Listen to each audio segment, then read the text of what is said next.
Cette année, j'ai le plaisir de présenter les résultats de l'étude Loxoras à l'ASCO.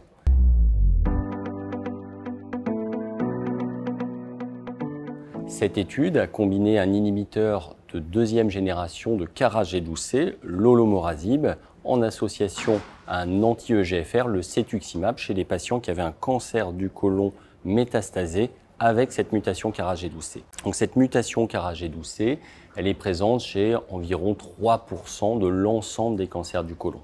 Au total, dans notre étude, 93 patients ont pu recevoir cette association d'Olomorasib avec le Cetuximab.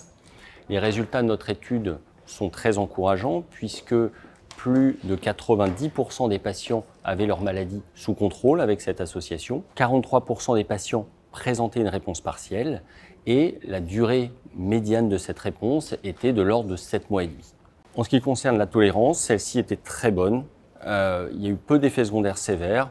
Seulement 2% des patients ont eu des réductions de dose et aucun n'a dû arrêter le traitement en raison de toxicité. Les effets secondaires notables étaient essentiellement l'éruption cutanée, un peu de fatigue, mais tout ça était tout à fait gérable. L'ensemble de ces résultats plaide pour la poursuite de l'utilisation de ces Cara-G12C inhibiteurs en association avec le Cetuximab et on espère prochainement avoir des essais de phase 3 pour enregistrer ces médicaments et avoir un traitement aussi bien efficace que bien toléré.